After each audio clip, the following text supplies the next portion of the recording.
สต์มาสอยู่พนักงานเขาเนาะ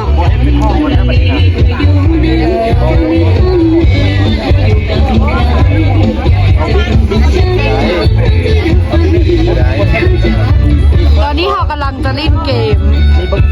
อันนี้หลังจากที่ว่าเขากินข้าวแล้วเนาะเขาก็จะมาเล่นเกมเพื่อสร้างสีสันให้พนักงานเขา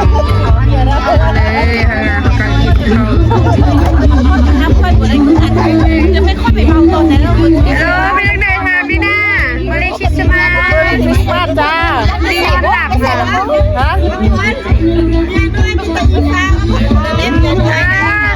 วันนี้มีแต่ผู้งามเด้อขน้อยมาเล่นคริสต์มาส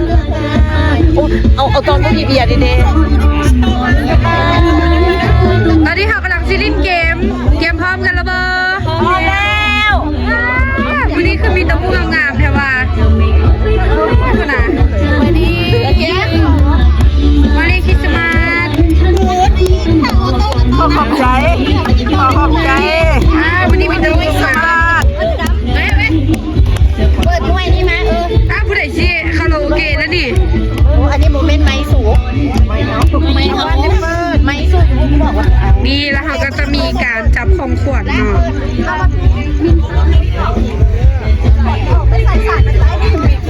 อันนี้ของขวัญ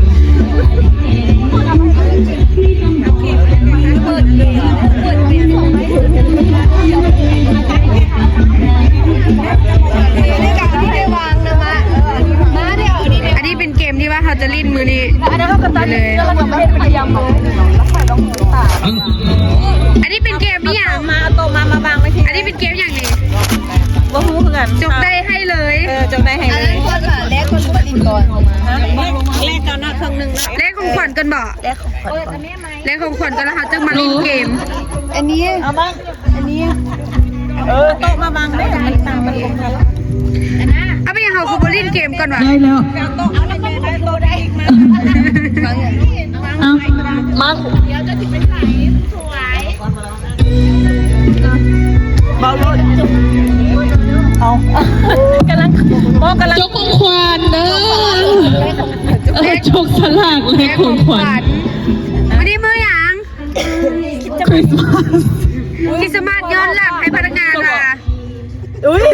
หนาวค่ะยู่ฟาร์มก็หนาวเลยหนาวออกมาเอามาฟังเสียงไหนมาทำยังไงเนี่ย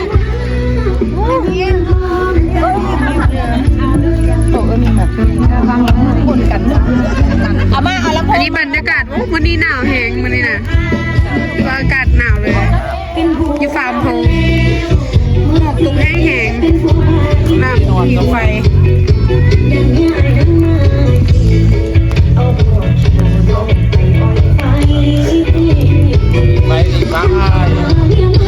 เข้าดาวนี่เกี่ยวพร้อมแล้วบอพร้อมแล้วเตี้ยจัดไปเลยโอเคปีใหม่เนาะเจอกันอีกครั้งนึงป้าใส่ไม่ได้จบสลากเบอร์โอ้โหก็ราคาไข่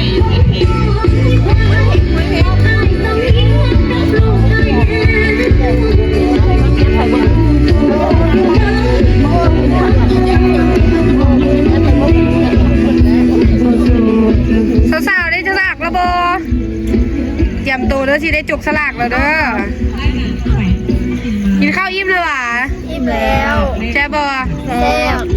สิเลยเดี๋ยวไปเจ้าก่อนเอาไปมาหมักตื้อเลยเอาหมักตื้อเลยไม่เอาหมักตื้อเลยเอาอายุหลายก่อนบอกเดี๋ยวเอาอายุก่อนคือสิว่าให้ประมูลบ่อายุหลายก่อนมูลบอได้เขาอยากยกสูงค่อยกับเจ้าค่อยที่หนึ่งเจ้าที่สองเอานักเอกเดี๋ยวนักเอกยืนอยู่เอานักเอกแต่เดี๋ยวกับลูกก็คุณใกล้การเป็นยิ่งใช่โอ้ยบ้าอย่างนั้นให้เกียรติป้าเกียงเลยเด้อ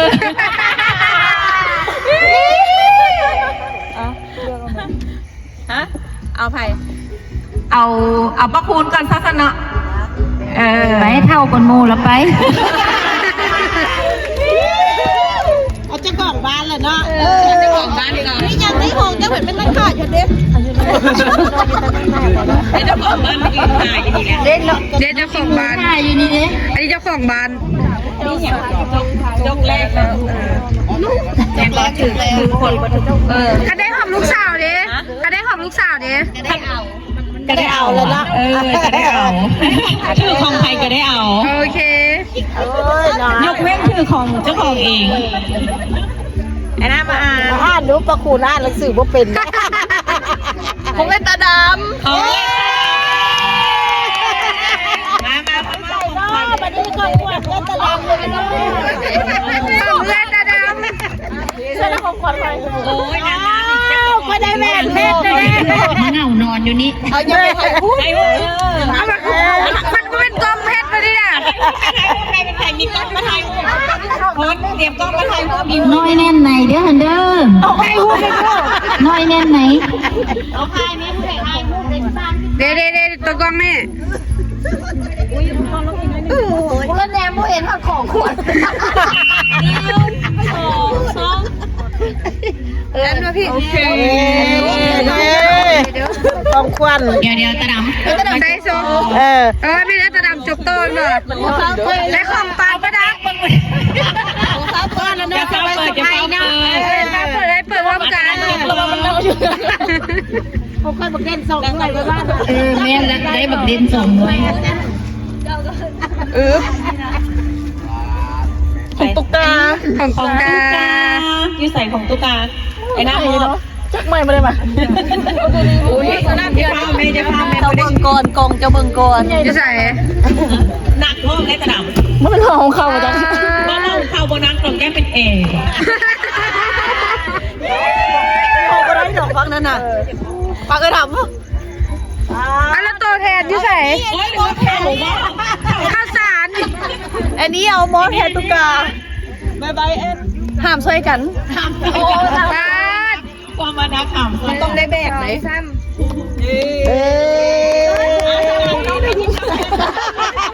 มาจกแทนตุ๊กตา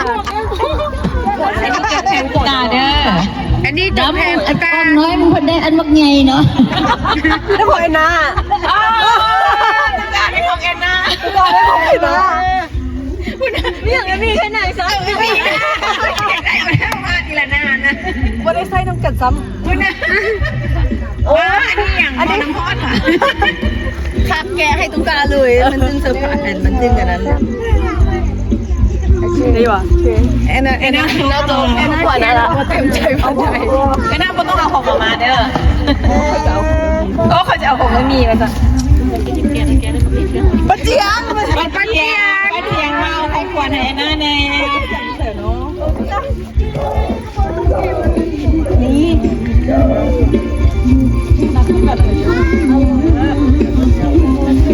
ร้อนเร็ว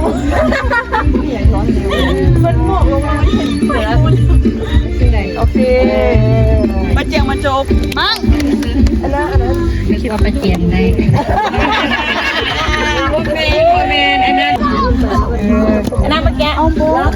แอนนามาแกะโอ้ยนี่แอนนี่บ้าได้ป่ะแอนนี่โอ้ศพนี้สา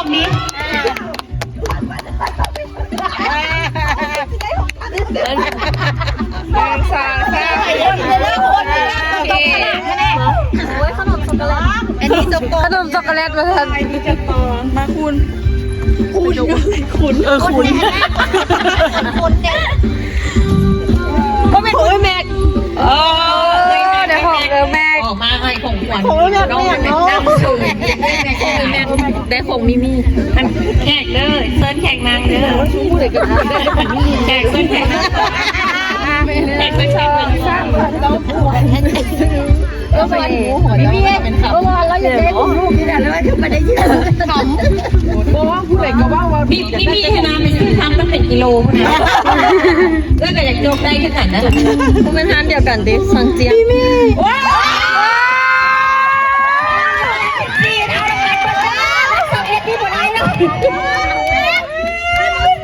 ค่อยไปเสียบ่ยัดใหม่ไว้นะทางไหนนะบนสุดก็ทำอย่างติดไปสงสัยจะอันนี้ก็อยากได้ซีน ไม่ได้จกมันจะอ้อมแอมแถวนี้จก เนาะ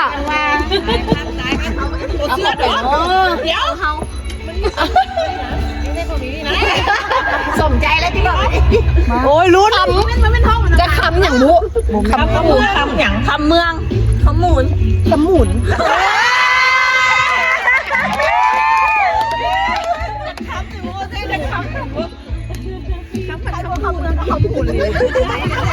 โอ้ยอย่างง้อเขาพูดแล้วนี่เขาคิดว่าโอ้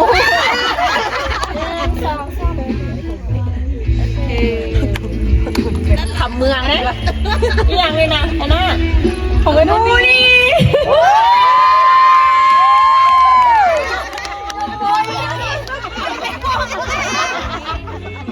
เป็นอย่างเด้อเป็นอย่างเด้อเนาะไปใส่ห้องมาซัน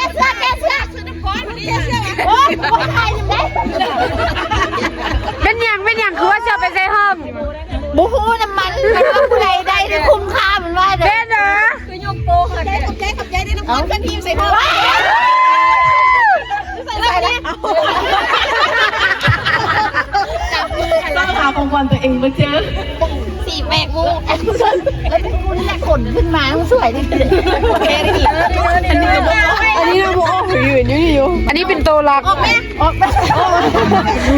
ไปเนี่ยบอกขึ้นนั้นเอาไปไว้ข้างบนขึ้นทีเอาดิ เขาสิได้ผู้ใหม่มา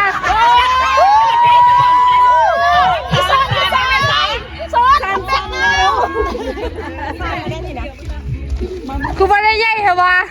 ว่าเดี๋ยวในของกันของเราเดี๋ยวกับมือกูยังได้ของมือ เนาะ ทำไมไม่ได้มาโอ้เอาไปเลย เอ๋นะ ได้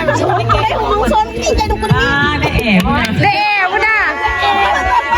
เป็นบางจานทอของขวัญคนละสีนะมามีน้ำกับงาผีสีเหลืองแดงพวกคนได้ใครได้กับยาได้ยาหมุนได้ก็ดีใจแล้วแล้วสอนซุกฝากเด้อเดี๋ยวกด สาธุว่าซัน ใส่เจ้าขี่สวยเลยได้ป่ะ ยังไม่ได้ออกเด้อเนาะ แมน บ่มีคำมามะลืมอ่ะโอ้ยเอาที่บอกจะเปลี่ยนไมค์เพื่อนน่ะลืมอันนี้ของขวัญได้แต่บ่มีซื้อข่อยเอานี่ออกเอาเทียบกันบ่นี่ เอาใส่ที่เสาเมื่อนอนบึดแล้วป่ะ บริษัทมีกระถืออะไรเงี้ยเฮ้ยเข้าบ้านแล้วนะจักใหม่เด้อเอาไม้แล้วค่อยนั่นเอาไม้แล้วค่อยกระเด็น ป้ามันมีอย่างวะค่ะเจ้าคือญาติกันแท้ เมฆก็ซื้อแต่300,000กีบนึงแพมเพิร์ดนี่อย่างไรนี่ ปีนอย่างเนาะคือปีนคักแท้ ผมมาเลย เอาได้เลยจกถึงของมาเลย พอสั้นวะ ไม่ใช่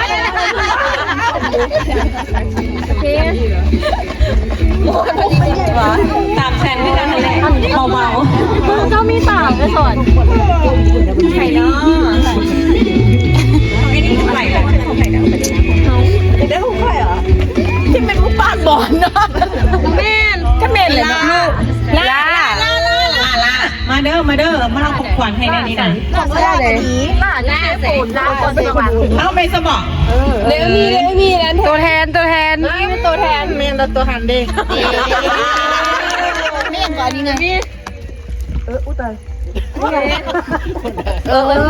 เอาพี่มาจมน้ำซะล่ะกินเลยแล้วพี่กินหรอบ้างปวดมือนะไม่มันได้เด้อบุญมีมันต้องเป็นคนยืนดิเอามีอ่ะพระคุณเล่นน้อยเลยสาวน้อยทำเมืองป้ามีได้ของเจ้า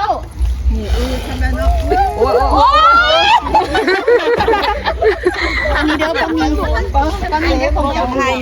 ป้ามีได้ของเจ้าเจ้าสร้องไห้ใครจะได้ของไห้ลูกไม่หนูแน่หนูสองเอาเลี้ยวไปทางไหนนี่เลยนี่กันเลี้ยวไปทางไหนเลี้ยวทางน้องของ วันนี้ก็มีตัว มี คำเมืองจกต่อให้ของไผ่น้อง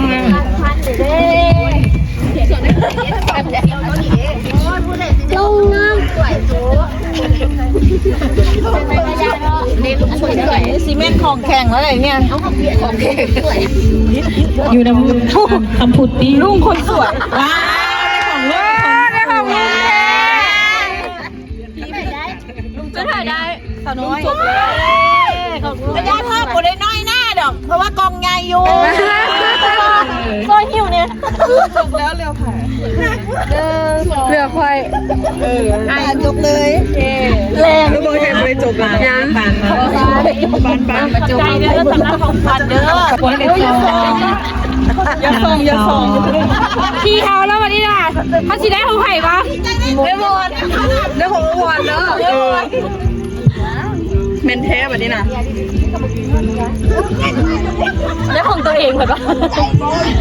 เอาขึ้นในตัวนี้เปิดเลยเด้ กองมณี กองมณีเทปกองมณีเลยมีไทย เหลือสองคีเซนอันนี้ได้แล้วแบบว่า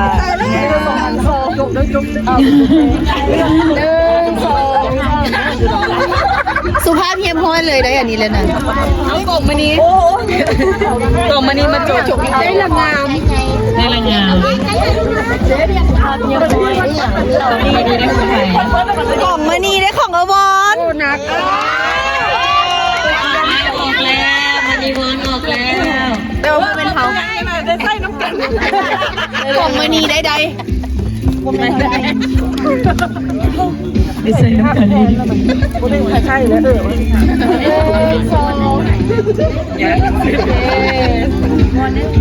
เอาเลยเหรอเอาเลยดิเดี๋ยวเอ้ยเอาเลย ทำเมนเลยดิของกองมณี ผู้ใดแม่เนี่ย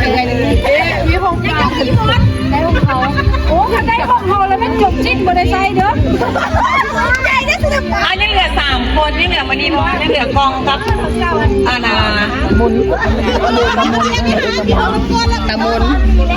ของมันกอง เอามันอยู่ใส่เกียร์แล้วกูหู้แล้วจะอะไรกันจะไม่ลูกกูนี่แหละเบิ่งเอาแท้ว่ะมานะเปิดให้ จิ้มมาสิ เล่นแล้วแหละปานนี่เบิ่งตามเบิ่ง เห็นนอน เด้บ่นี่ตัวพี่เด็ก เอาวันจะบริษัทดอกเอาให้น้องจะบริษัทดอกเอาให้น้องโอ้ลืม ว่ายกพุง ยังก่อน มอบ ของขวัญให้แฟนมือดีแล้วมือไปไหน มอบเป็นอย่างรัก21ที่ได้ของกันตลอดบอก โมเมนต์เจนี่อันเอาพิซซ่ามาแจนึงบ้ารัก11จกมาเบื้องนี้รัก14จกไปเบื้องนั้น ยังไผ่ยังพอได้จบยังกองงานมาเลยเด้อกาลีแลกกันเลยบอกเรือสองไอ้รีบได้จบเรือนังกองกับไผ่น้ำมนแลกกันเลยมา2คนพวกนี้มาตีส้มกันแลกกันเลยแลกกันเลยน้อยค่ะเปลี่ยนกันเลยมาทายคู่น้ำกันเลยมาทายคู่น้ำกันเลยนี่นะเปลี่ยนกันเลยเหลือ2คนได้ของขวัญแล้วมาทายคู่เด้อบันนี้เด้อ เปลี่ยนกันเลยวะบุษกระเทือนนะได้บุษกระเทือนผมก็ต้องวนเรา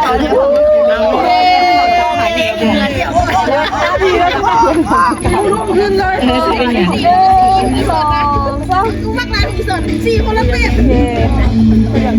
แม่ดูได้ของเขาวะ เ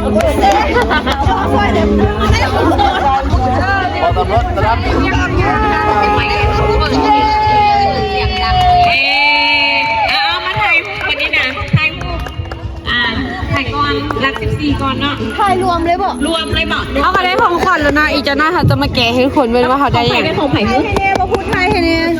พี่บุริจบ บอ มาได้มาได้ของไผ่ ใครได้ของไผ่มุกคนได้จุ๊บ จกแล้วสอนได้ของเอบี้แล้วเอบี้กับจกต่อแล้วของสลัด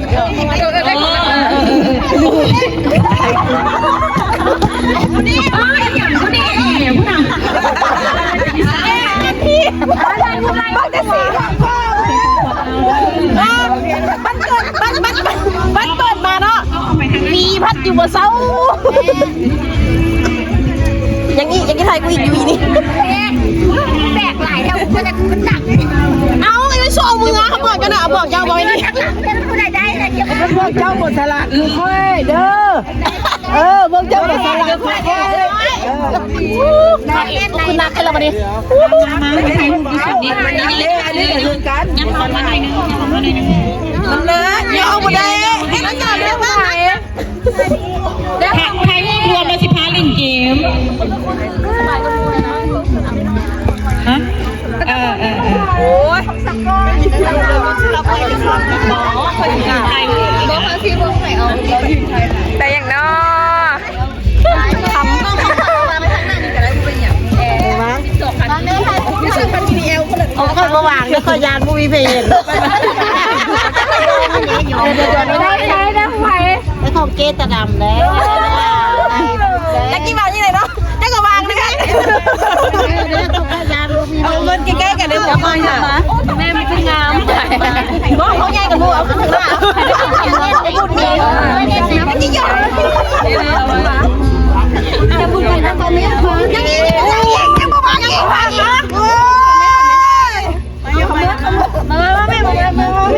เราหยอกเลย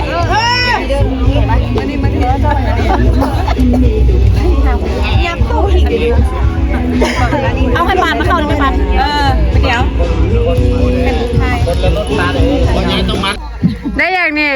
กล้องน้อยๆนี่ได้อย่างแกไปให้เพื่อนดูที่หลอกแกเราเมืองมาอยู่ไหนนี่มันมีอย่างเนาะน่าจะเป็นแหวนเพชรเนาะทุกคนเห็นบ่กับงามเลยเนาะดูเลยแอนป้าทุกคนมีมุกแบบง่ายๆเลยคนนะพอดีได้เป็นผู้เนาะนี่แล้วก็ได้เงินโอ้ทางนั้นเตรียมเรียนแถวเรียนแถวลิ้นเกมแล้วทุกคนเอาไว้นี่เด้อไปเราเปิดเพลงเนี่ยเราสอนไปเรียนทางนี้เฮ็ดยังเกมให้อย่างนี้ลิ้นเกมแม่นอย่างเกมนี่ก็คุณบ่ได้ลิ้นละเด้อตอนนี้น่ะใครเลยแล้วคุณบ่ได้วันนี้เริ่มเลย โอ้ยวอนลิ้นกันเลยเล่นแม่ผู้ใดรักฉันเอ็ดแน่ได้เลยได้เท่าไหร่เก่งมากเดี๋ยวมาได้เบียร์ไปรอบก็ดอกจ้าเข้าไปไว้พอแล้วหมูไว้มึงดูทางนี่แกของขวัญแล้วที่ได้อย่างนี้ได้ของใครก่อนไม่มีโอ้หม้อทอด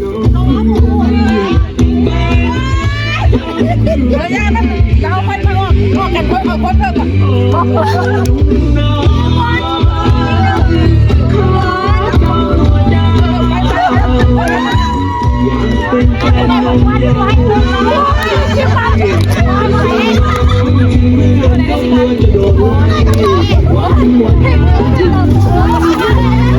ได้หม้อทอดน้ำมั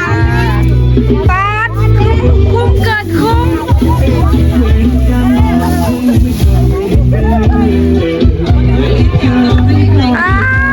บอกมันง่ายอันนี้เรียนแถวลิ้นเกม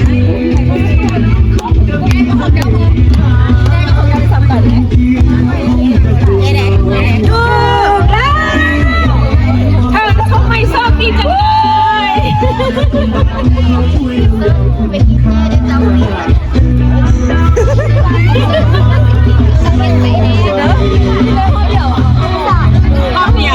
คนเดียวเขาไหนได้แล้วนะ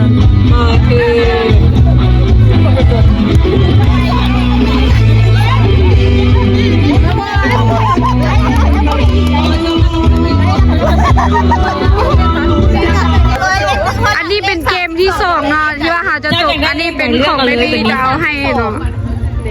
อันนี้เป็นของไม่มีดาวให้เลขที่จะออกได้แบบนี้เลขที่จะออกได้แก่อันนี้เกมที่2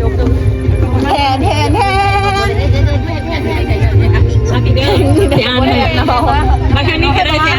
มาอันแรก ได้เลขที่ซาวเอสเลขที่ออกของประมูลซาวเอสหรือว่า21มาก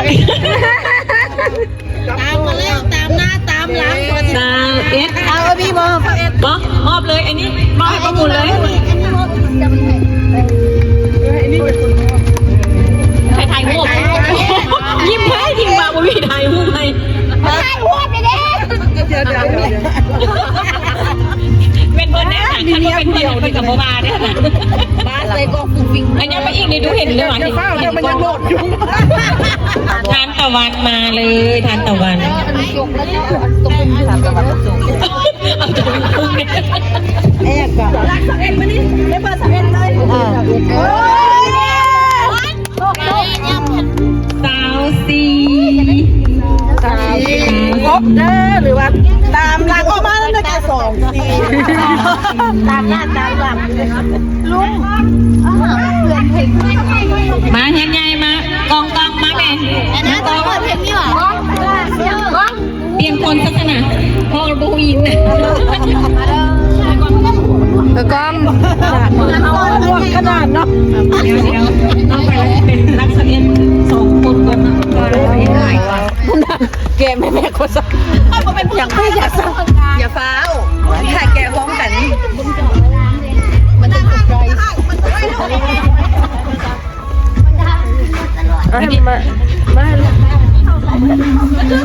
สาว3อ้าวอย่างคือมีแต่เล็กรัก2สาว3 บุญก็ลิงน้อยเนาะสาว สาว3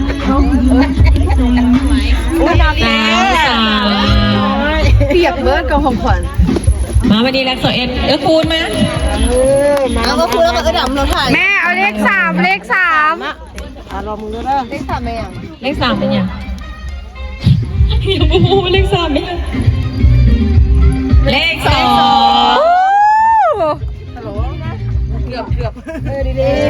ใกล้เคียงใกล้เคียง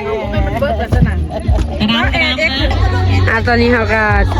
จบเกม มาเลย เล่นเกมมาได้ครึ่งทาง สาวแปด เอาสาวเป็ดอยู่นี่สาวเป็ดนะ อันเดี๋ยวกูเป็นเอาประยุทธ์กันมาเจ้าของขวัญนี่เขาเล่นเกมกันกันหรอ จบมาแล้วเลยคือแซมเปนให้น้องบริเจนซี่นี่แหละหนักมาหนักนี่เป็นเลข3เป็นแบงค์เข้าเพียงไหมแบงค์ 17บาทบาท17ใครหัวไปแน่ใครหัวไปแน่แบงค์มาจกสลักไว้แบงค์มาจกสลักไว้ให้ต้นจกต่อมาจกสลักไว้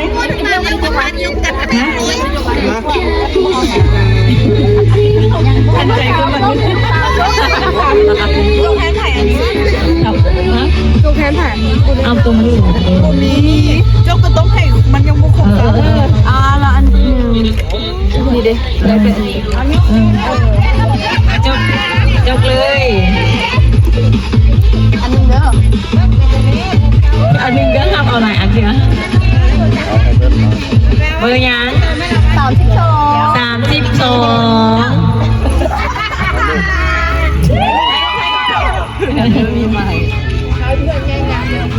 เอายังไง จะคนละ2 คน ใจ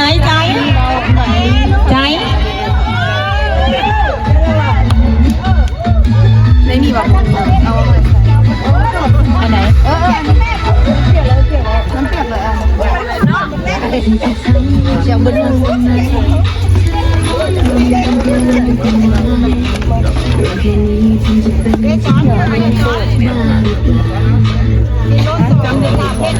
ไม่แผล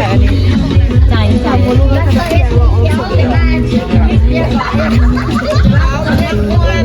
เลข27นี่ข้างหน้านี่เลย อันนี้จอกแทนป้ามีกับโซล่าเนี่ยออกแล้วเลข1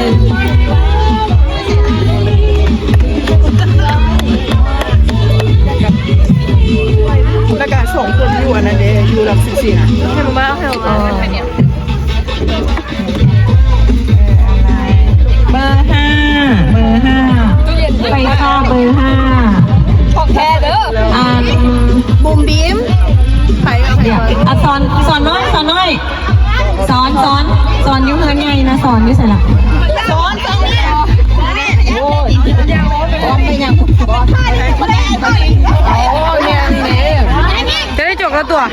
ยังเลยที่อันได้จบแม่นว่ะน้ำมันเลยนี่ไป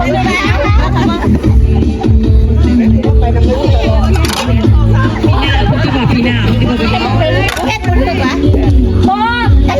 มันนั่นแค่ซอกไปใช่แอลไปเอาแอลไป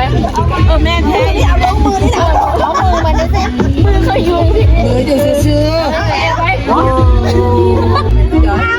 วันนี้เขาก็ขอบใจหน่อยที่ว่าแอนนี่ได้จัดงานคริสต์มาสมาให้พนักงานทุกคนได้จับของขวัญวันนี้เขาก็ได้ของขวัญอันนี้วันนี้ขอบใจหลายๆเด้อที่ว่าจัดงานให้พนักงาน